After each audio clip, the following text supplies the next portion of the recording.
Well, good morning. Welcome to Wake Up in the Word. Thank you for joining me this morning. Let me ask you a question.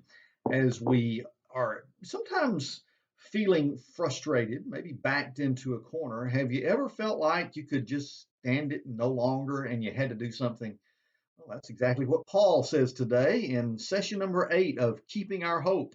We're going to look at that phrase twice in our devotional this morning and see how it might apply to us as well. We're in First Thessalonians chapter 3, so let me begin reading in verse number 1. Paul says, "So when we could stand it no longer, we thought it best to be left by ourselves in Athens. So we sent Timothy to you." Now let me back up and deal with this first phrase and this first verse a little bit before we go any further. He says, "When we could stand it no longer." In some versions, it says it a little differently. In God's Word translation, it says when we could wait no longer. In the ESV, it says when we could bear it no longer. I like the way the NIV and the Christian Standard Bible says the exact same thing. It just turns the phrase around. It says when we could no longer stand it. But either way, this is the best way to say what Paul was revealing from the Greek. When we could stand it no longer, we thought it best to do something. Now, are you feeling like you can't stand it any longer? Be careful, because if you don't react properly when you feel the way Paul said he felt in verse 1, then you will only add to your frustration, your fear, and can even cause physical harm to yourself if you don't react properly when you can't stand it any longer. So as we get there, we're going to look at the options you've got and how you should react as a part of applying the scripture today after we read these 5 verses. So let's back up and finish up. When we could stand it no longer, we thought it best to be left by ourselves in Athens. We sent Timothy, who is our brother and God's fellow worker in spreading the gospel of Christ, to strengthen and encourage you in your faith, so that no one would be unsettled by these trials. You know quite well that we were destined for them. In fact, when we were with you, we kept telling you that we would be persecuted, and it turned out that way, as you well know. For this reason, when I could stand it no longer, oh wow, there's the phrase again. When I could stand it no longer, I sent to find out about your faith. I was afraid that in some way the tempter might even have tempted you, and our efforts might have been useless. So, motivated by a love and a concern for the Thessalonians, Paul had said, "It's better for me to be left here in Athens alone." And remember that even when he had threats against his life, he said, "It's better for me to send these fellow workers to check on you than to just huddle around me and protect me during this time." So, Paul was motivated out of a genuine love and concern and care for others, and he didn't want to stay without action and just say, "I'm going to do nothing during this time." So, how are you handling the current situation? Now, I know you may be watching this video years after the 2020 COVID 19 crisis, but I want to reflect on that and use it as an example on how we should or should not react when we feel like we can stand it no longer. You see, there are options. There are many more than the four I'm going to list for you rather today, but these are the four folks tend to gravitate towards. When we can stand it no longer, some of us just spiral down into worry. Now, when we do that, we often even brag about it. But worry, my friends, is not an option. Jesus said it was a sin, and Paul said, "Don't be anxious for anything, but instead, with prayer and thanksgiving, let your requests be made known to God." He said, turn that into a prayer. Don't worry or be anxious about things. It can only destroy your health and destroy your emotions. Eventually, it will mess with your physical body if you continue to worry about things you have no control over. But then, secondly, some go even further than that. They just let bad circumstances drive them into depression. Do not fall into that trap as well, because as we've already discovered, if you let depression take hold in your life and do nothing about that, then once again, you will find yourself spiraling into dark corners that you were never meant to experience in your own spiritual and emotional life. That's why today in America, something that's killing people almost as much as COVID 19 is suicide, as people find themselves in a situation they consider hopeless, and their way of escape suddenly becomes something they should never have considered in the first place. And they think it's better to take their own life than to continue living the way they're living. Friends, I hope that's not your case today. But other folks, when it comes to situations that they can't stand any longer, try another option. That's just forget. Forget it. Forget what life used to be like. Or are there people you're concerned about, but there's somewhere else you can't do anything about? Just forget it. Forget them. Out of sight, out of mind. And for many of us, that's the survival mechanism we have used to make some of these things go away. We see stuff on the news at night that we don't care about and it frustrates us. So finally, we just turn it all off and say, I'm going to pretend like it's not happening. I don't care. I don't want to care. It's too hard on me. And so I'm going to forget. I'm just going to walk away and pretend that none of this is happening. But then finally is the option of action. Well, when you take the option of action, sometimes folks do the wrong thing when they decide to act. So be careful that your actions will describe how, when you do something, that should be done properly.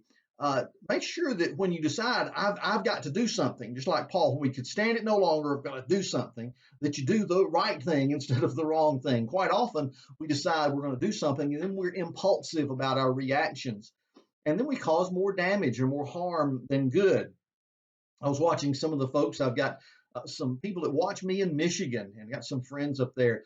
And you've been very frustrated with your state government. And I understand the frustration. I watched the interview with your 77-year-old barber who doesn't want any help from the government. He just wants to make a living. He wants to cut hair. He wants to do it safely with a mask and sanitizing his tools and everything else. But he's become the object of attack from the governor's office. At the same time that you're releasing hardened criminals to make room in the jails, you're threatening this barber with thousands of dollars fine every day for a haircut you yanked from Lansing. You yanked his license to cut hair and are going to threaten this man with fines and jail time. It's like you're making an example of him because he's shining a light on your frustrating policies. And so, I understand some of you are really having a hard time with what's going on there. Many of you have actually showed up to protest. Now, it's a good thing. Do something. And protesting is something we do in America that is, or should be, a positive thing. When you're standing up for your rights, standing up for what you're supposed to believe in our country. But you've got to do that the right way as well. Because if you do it the wrong way, then the media and everybody else will turn it away from the spot. They turn the spotlight off of themselves and what they have done that's wrong. They turn it back on you. Good example is when I saw the media reports where they emphasized the governor saying, "Oh, these people are showing up with guns and their swastikas and all this stuff in this crowd." And it made you think, my goodness, what kind of people are showing up out there? And folks are afraid for their lives. Look, they're getting police escorts because they're scared. Well, there wasn't anything to be scared of. There were a bunch of people demonstrating, but as I went back and looked at the videos, I kept looking at some of your news sources from my friends in Michigan. I kept looking at those over and over, trying to find out where all these angry people were. Well, they were angry, all right, but the only swastikas in the crowd, two signs, and this is in all of the video that we were able to watch. There were only two signs that had swastikas on them, and Governor Whitmer, it was about you. It wasn't about them. They were saying you are more like Hitler. They were kind of saying Heil Whitmer, okay? And so it wasn't something where they were claiming to be Nazis. They were saying you're the Nazi for the way that you're acting. But then some of you also did something else. You strapped on AR-15s and your 30-06 deer rifles and everything else, and you took a bunch of guns to show up to this protest. Now, the only thing the news media knew to do with that, because of course they are not on your side, was to point out the fact that you showed up with guns. And therefore, they brought a fear factor out and tried to say, oh, look, these people are trying to intimidate. Oh, we fear for our lives and they're going to shoot you. Of course, there wasn't a single shooting. There was an incident. But some folks, when they decided to make it a Second Amendment rally rather than everything else, you just let the spotlight come right off the governor's office right back onto you to say, why are you out here with a gun? So sometimes you need to think through what you're doing when you act. So are you feeling frustrated? Do you feel like you can stand it no longer? Listen, you don't need to let worry be your answer. You don't need to fall into depression. You don't need to try to just forget or ignore it as if it's not happening. You need to take action, but make sure the action is good. Now, how do you know when action is good from a scriptural standpoint? Well, when you do something, make sure it's thoughtful. Just go back to the book of Proverbs and read all the wisdom passages and all the other places in the New Testament where it talks about thinking through your actions before you act and make sure it's done correctly. Secondly, make sure that when you do something, it's not done in anger, bitterness, or spite. Notice the motivation behind Paul. He said, I wanted to send Timothy to you. Why? To strengthen and encourage you in your faith so that no one would be unsettled by these trials. Notice Paul's motivation is positive, it's to do something good. Thirdly, make sure that you're motivated by love. Remember, that's the motivation we're told should be at the base of everything that we do. That you love perhaps people who are being oppressed or their freedoms are being taken away, and that you love your country, you love your fellow citizens. Make sure it's motivated by love.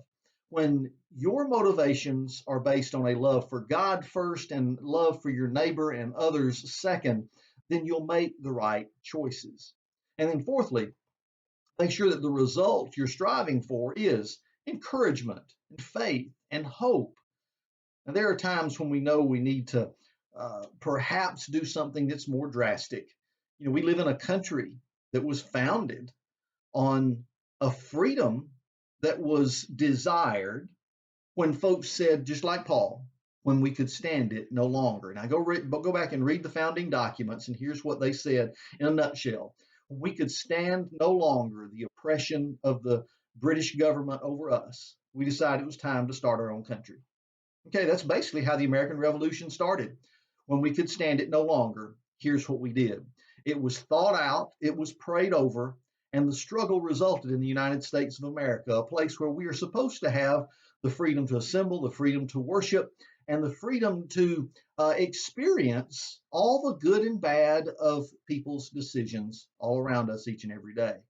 So, friends, even our country was established when people could stand it no longer, and they acted. Now, we've not always acted in the right way. No, we're not perfect because we are imperfect human beings that make mistakes. But if you want to act and you're ready to do something, make sure you think through it and pray through it before you act. And I think you will like the results even more. Just as Paul had said to the church here at Thessalonica, I'm so glad to find out what's really going on with you. He achieved his goal, the positive encouragement of the church, and the information that settled his heart, all because he thought through and followed through with the proper actions in a time of frustration. So I hope and pray that you can do the same today. And friends, we'll get through all of this together until Jesus comes. God bless you.